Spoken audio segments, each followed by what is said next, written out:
এটা পৰিতাপৰ কথা কিয়নো আমাৰ থানাৰ চৌহদতে ৰাতি দুখনকৈ বাহন অগ্নিসংযোগ কৰিছে তিনিখনত লাগিছে আমি চাইছোঁ এতিয়া আমি ৰাতিপুৱা উঠি পেলাইহে গম পাওঁ কথাটো গতিকে যিটো ঘটনা হৈছে মানে এইটো এটা ডাঙৰ ঘটনা হ'লহেঁতেন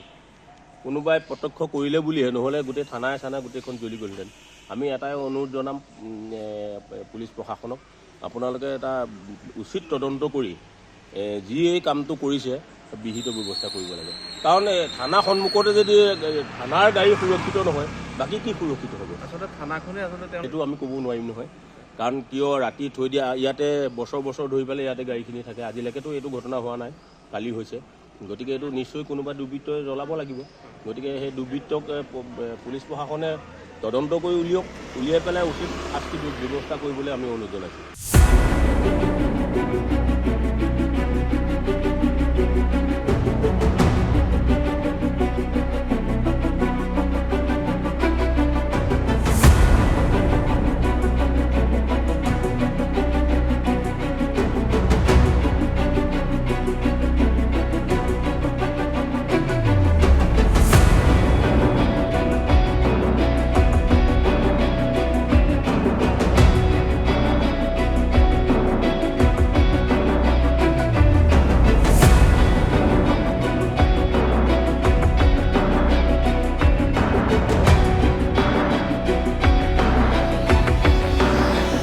সঁচাকৈ এটা পৰিতাপৰ কথা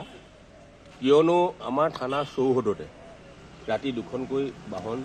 অগ্নিসংযোগ কৰিছে তিনিখনত লাগিছে আমি চাইছোঁ এতিয়া আমি ৰাতিপুৱা উঠি পেলাইহে গম পাওঁ কথাটো গতিকে যিটো ঘটনা হৈছে মানে এইটো এটা ডাঙৰ ঘটনা হ'লহেঁতেন কোনোবাই প্ৰত্যক্ষ কৰিলে বুলিহে নহ'লে গোটেই থানাই গোটেইখন জ্বলি গ'লহেঁতেন আমি এটাই অনুৰোধ জনাম পুলিচ প্ৰশাসনক আপোনালোকে এটা উচিত তদন্ত কৰি যি এই কামটো কৰিছে বিহিত ব্যৱস্থা কৰিব লাগে কাৰণ থানা সন্মুখতে যদি থানাৰ গাড়ী সুৰক্ষিত নহয় বাকী কি সুৰক্ষিত হ'ব আচলতে থানাখনে আচলতে সেইটো আমি ক'ব নোৱাৰিম নহয় কাৰণ কিয় ৰাতি থৈ দিয়া ইয়াতে বছৰ ধৰি পেলাই ইয়াতে গাড়ীখিনি থাকে আজিলৈকেতো এইটো ঘটনা হোৱা নাই কালি হৈছে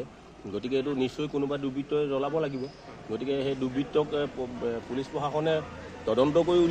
উলিয়াই পেলাই উচিত শাস্তি ব্যৱস্থা কৰিবলৈ আমি অনুৰোধ জনাইছোঁ যিকোনো খবৰৰ বাবে যোগাযোগ কৰক 7099017330 লগতে 7099017110 নম্বৰত